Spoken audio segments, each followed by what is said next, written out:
the desired outcomes. So first, what do we want these students to learn? Second, why do we want these students to learn these things? Third, how can we best help students to learn these things? Fourth, how will you know when the students have learned? Straightly added that each student have different phases in learning, and that is the teachers and the school that controls the audition in order to determine a successful in school training. There are four essential principles in OBE. First is the principle 1. Clarity of focus implies that the teacher should point out what he or she wants her or his student to learn. There should be a clear focus and goal at the end of the learning process. Principle 2. Designing backwards.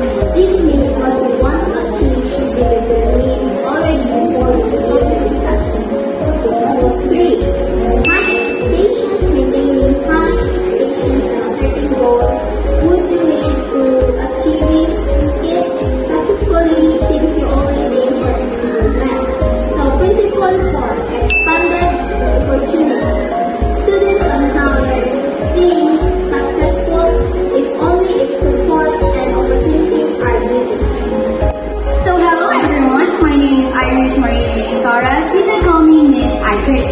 Here's a brief overview about the OBE, or the Outcome-Based Education. It focuses on what students should learn and achieve with the end of their education.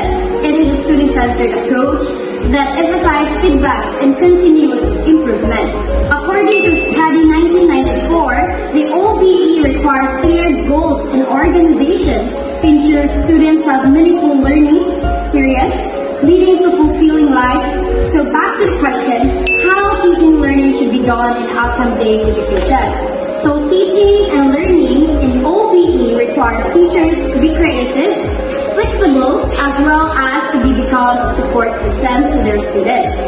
It is very important as a future educator, we must be flexible enough for our students. We must be approachable, support, and guide them if they need us. Because some people or some students, if they are struggling and too shy to ask for help, we must be alert, keep our eyes on them. In doing so, they will be able to help students understand what they want us to learn, as well as creating a positive and inclusive environment. An enjoyable and positive environment helps students to be more confident and more impressive. Am I right? So traditional view in teaching and the OBE, or the outcome-based education in teaching, differs from one another. In traditional, it is a teacher-centered, which means teacher will do the discussion while the student listen and participate in the activity. Where in the OBE, or the outcome-based education, it is the student-centered, where student will discuss the discussion or the lesson, and then the teacher will be the facilitator. Again, there are four principles in outcome-based education, namely, clarity of focus. This means having a clear idea of what you want to achieve. It helps you to stay on track and make better decisions. Second is designing backward. This is a way of planning where you start with the end goal in mind and then figure out the steps needed to get there. It helps ensure everything you do leads to that goal. Third is the high expectations. This means believing that you and the others can achieve the hard work and pushes everyone to do their best.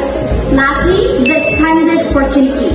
This refers to providing more chances for people to learn and grow. It means creating more ways for students to access resources, experiences, and support.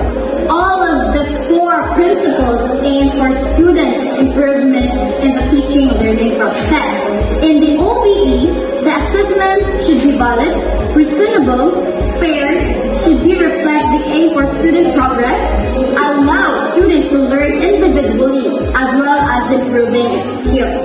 One thing to remember, as what I said earlier, in OBE is that teachers are only facilitators of the learning. They do not give every detail to their students, so they will just are responsible for their learning and progress.